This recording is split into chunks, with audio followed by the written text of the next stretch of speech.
मुल्क भर में इस वक्त बहस हो रही है कि क्या सूबाई असेंबलियों के इलेक्शंस वक्त पे होंगे या नहीं होंगे। कभी इम्कान इसी बात का है कि जो सुप्रीम कोर्ट ने तारीख दी है उस पर इलेक्शंस नहीं होंगे। जो दूसरी बहस है वो ये कि क्या विफाकी हुकूमत के इलेक्शन सूबाई असेंबली के इलेक्शंस के साथ होंगे। इसके बारे में अभी तक इबहाम है। हुकूमत चाहती है कि इन सबको आगे ले जाकर 8 अक्टूबर को इकट्ठे इलेक्शन कराया जाए, लेकिन इस मुल्क में 3 माह पहले बल्दियाती इंतखाब हुए कराची के अंदर और वहां पर एक मेयर का चुनाव होना था। सितम ज़रीफी यह है कि 3 माह बाद भी अभी तक कराची को मेयर नसीब नहीं हो सका।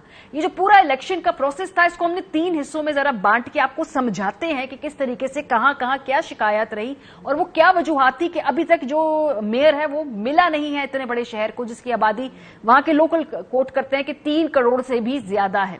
तो जी 3 मुख्तलिफ मराहिल थे। एक तो इलेक्शन से पहले का मरहला था, ये मैं कराची के मेयर के इलेक्शन की बात कर रही हूँ और बल्दियाती इंतखाब की बात कर रही हूँ।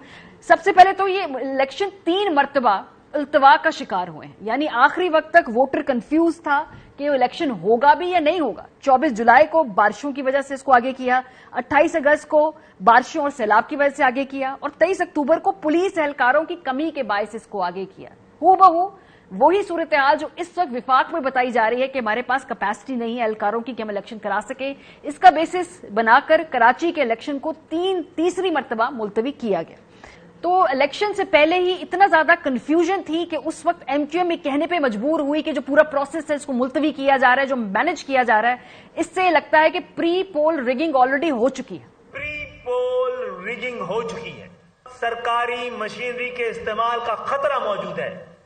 धांधली के हवाले से कारकुनों के इजलास में उनके सामने सूरत हाल रखेंगे, बातचीत करेंगे और उनसे पूछेंगे कि अगर यही सूरत हाल कायम रही तो हमें इंतखाबात में हिस्सा हुकूमत में रह के करना है या हुकूमत से अलहदा होकर करना है।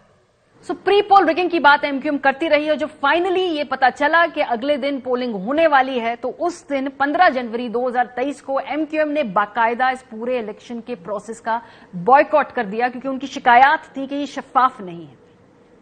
हम एहतजाजन कल के इंतखाब आज के इंतखाब से दस्तबरदार हो रहे हैं। कल अपने घर पे बैठकर हमारे इस एहतजाजी दस्तबरदारी का साथ दीजिए। आप भी दस्तबरदार हो। मुझे ऐसा लगता है कि एमक्यूएम को दीवार से लगाने और दीवार में चुनवाने के लिए कोई कौमी इत्तेफाक राय पैदा है।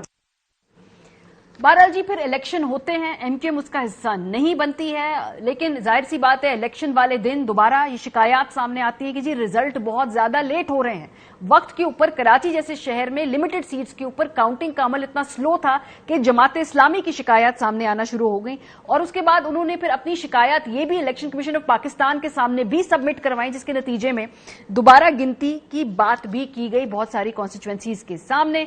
फिर ये इस्लामाबाद हाईकोर्ट भी गई जमात इस्लामी, इन्होंने कहा कि भाई दोबारा गिनती की बजाय इन हलकों में जो उन्होंने आइडेंटिफाई किए थे दोबारा पोलिंग करवाई जाए, खाली गिनती से काम नहीं चलेगा।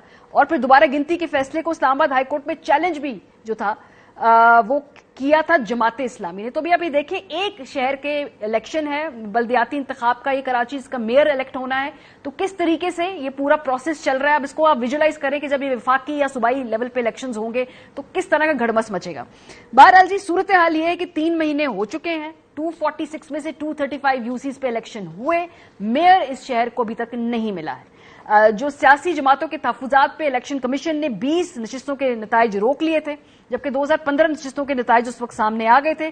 3 रोज कबल इलेक्शन कमीशन ने मजीद नशिस्तों के नताइज जारी कर दिए हैं और अभी जो सूरत हाल है वो ये है कि 226 नशिस्तों के नताइज आने के बाद पीपल्स पार्टी 90 नशिस्तों के साथ पहली, जमात इस्लामी 82 के साथ दूसरी, तहरीक इंसाफ 42 नशिस्तों के साथ तीसरे नंबर पर खड़ी है।